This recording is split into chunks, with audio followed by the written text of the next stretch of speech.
பிரசவத்துக்குன்னு 20 kilometre வரை இலவசமாக வண்டியிலே எழுதிட்டேன். இதுவரை 7743 பாடி நேற்று வரை அனாதை பாடி. சரி சரிங்க. ஆக்சிடென்ட் விபத்து 2000க்கு மேலே, பிரசவ கேஸு 2000க்கு மேலே ஏற்றிக்கொண்டா ரொம்ப பேர் கர்ப்பிணி பெண்களுக்கு நம்ம வண்டி ஃபேமஸான வண்டி.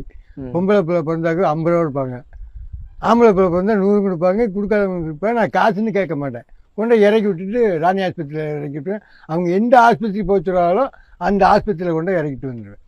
தஞ்சாவூர், பாண்டிச்சேரி எல்லா ஊரும் போயிருக்கேன், மெட்ராஸு எல்லா ஊர்லேயும் போய் பாடி ஏற்றிட்டு வந்திருக்கேன், கொண்டு போய் புழைக்க வச்சுருக்கேன் பாண்டிச்சேரியில். இன்னொன்று எல்லோரும் கிண்டல் பண்ணாங்க, பொன்னையத்திர கணேசன் இவனை பார்த்தாலே விமர்சனம் ஆகாது, ரொம்ப கிண்டல் பண்ணாங்க. என்ன நீங்க ஆரம்பிக்கும் போது என்ன விமர்சனம் ரொம்ப கடுமையா இருந்தது? ரொம்ப என்ன மட்டமாக நினச்சி பேசினாங்க, ரொம்ப தாழ்த்தப்பட்டவர் மாதிரி என்னை நினச்சி பேசினாங்க. அதனால் ரொம்ப பேர் என்னை மதிக்க மாட்டாங்க. என்ன 5 பொம்பளை பிள்ளை வச்சுருக்காங்க, என்ன பண்ண போகிறேன் எது பண்ண போகிறேன்னு நினச்சாங்க. நான் எதையுமே எதிர்பார்க்கலை. எதாக இருந்தாலும் சரி, துணிச்சல், எது யார் வேணாலும் பேசட்டேன், நம்ம கடமை செய்கிறோம், ஒரு தர்மம் செய்கிறோம், பிற்காலம் நமக்கு பதில் சொல்லுங்கிற நோக்கத்தோடு அந்த சேவையை செஞ்சுக்கிட்டே இருக்கேன். ரொம்ப பேர் சொல்லுவா பணம் தூக்கின்னு சொல்லுவாங்க. ஒருத்தர் சொந்தக்காரர்களே சொன்னாங்க, பணம் தூக்குறேன் வாப்பே, இவங்களெல்லாம் கட்டியாக கொடுக்க போகிறேன் கேட்டாங்க நேராகவே.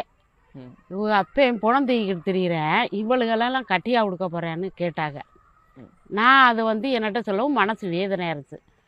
பிள்ளைய அப்பா நம்மளை இப்படி கேட்குறாங்கப்பான்னு அவர்கிட்டையும் சொல்லவும், சொன்னவங்க சொல்லிட்டு போகிறாப்பா, இவர் சொன்னார், சொன்னவங்க சொல்லிட்டு போகிறாங்க.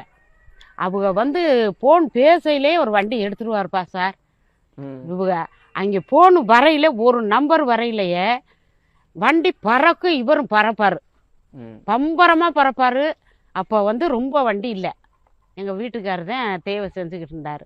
நீங்க சொன்னீங்களே முதல் முறை இப்படி அவங்க அந்த ஒரு உடம்பு எடுத்துட்டு போறதுக்கு சிரமப்பட்டாங்க. அதை பார்த்ததுக்கு அப்புறம் தான் கால் பழைய எருமை வியாபாரம் பண்ணி 17,000 ரூபாய் வச்சிருந்தேன். அப்போ போய் அந்த காரை வாங்கிட்டு வந்தேன். 17,000 ரூபாய்க்கு வாங்கின கார் இந்த வண்டி. ஆமா, இது 19வது கார் இந்த கார். அதெல்லாம் உடைச்சாச்சு, அது உடைச்சு விட்டாச்சு. இன்னைக்கு வரைக்கும் எவ்வளவு கார் மாத்தி இருப்பீங்க? இதுவரை 19 22 கார் மொத்தம் மாற்றிருப்பேன். இப்போ நீங்க முதல் சம்பவம் சொன்னீங்க இல்லையா, இந்த மாதிரி இருந்தது, அதனால ஒரு கார் வாங்கியே ஆகணும்னு இரும்பு கடை தான் இன்னைக்கு வரைக்கும் இரும்பு கடை. அன்னைக்கு வாங்க, அன்னைக்கு ஏற்றுக்கொண்டு இறக்கிடுவேன். அந்த அந்த சேகரிச்ச பணத்தை வச்சுக்கிட்டு டீசல் போட்டு வச்சு ஓட்டு. இல்ல, அதான் முதல் வண்டி வாங்கினது உங்க கை காசு போட்டு தான் வாங்கினேன். உங்க என்ன வயசு இருந்ததுங்க அப்போ? எனக்கு 18 வயசு இருக்கும். 18 வயசு. எந்த வருஷம்? 1968. 68. அப்ப குடும்பத்துல யாரெல்லாங்க? அம்மா இருந்தாங்க, அப்பா இருந்தாங்க, அக்கா தங்கச்சி எல்லாருமே இருந்தாங்க. அம்மா அப்பா எல்லாம் என்ன சொன்னாங்க? அம்மா அப்பா எல்லாம் ஏன்டா இதெல்லாம் செய்யறா பண்றேன்னு சொன்னாங்க. அவங்களுக்கு எல்லாம் பிடிக்கல, இந்த தொழில் செய்யறது பிடிக்கல, கல்யாண சவாரி ஓட்டுவாங்க பொண்ணான்னு சொல்லி திட்டினாங்க. அதை பத்தி நான் பொருட்படுத்தலை.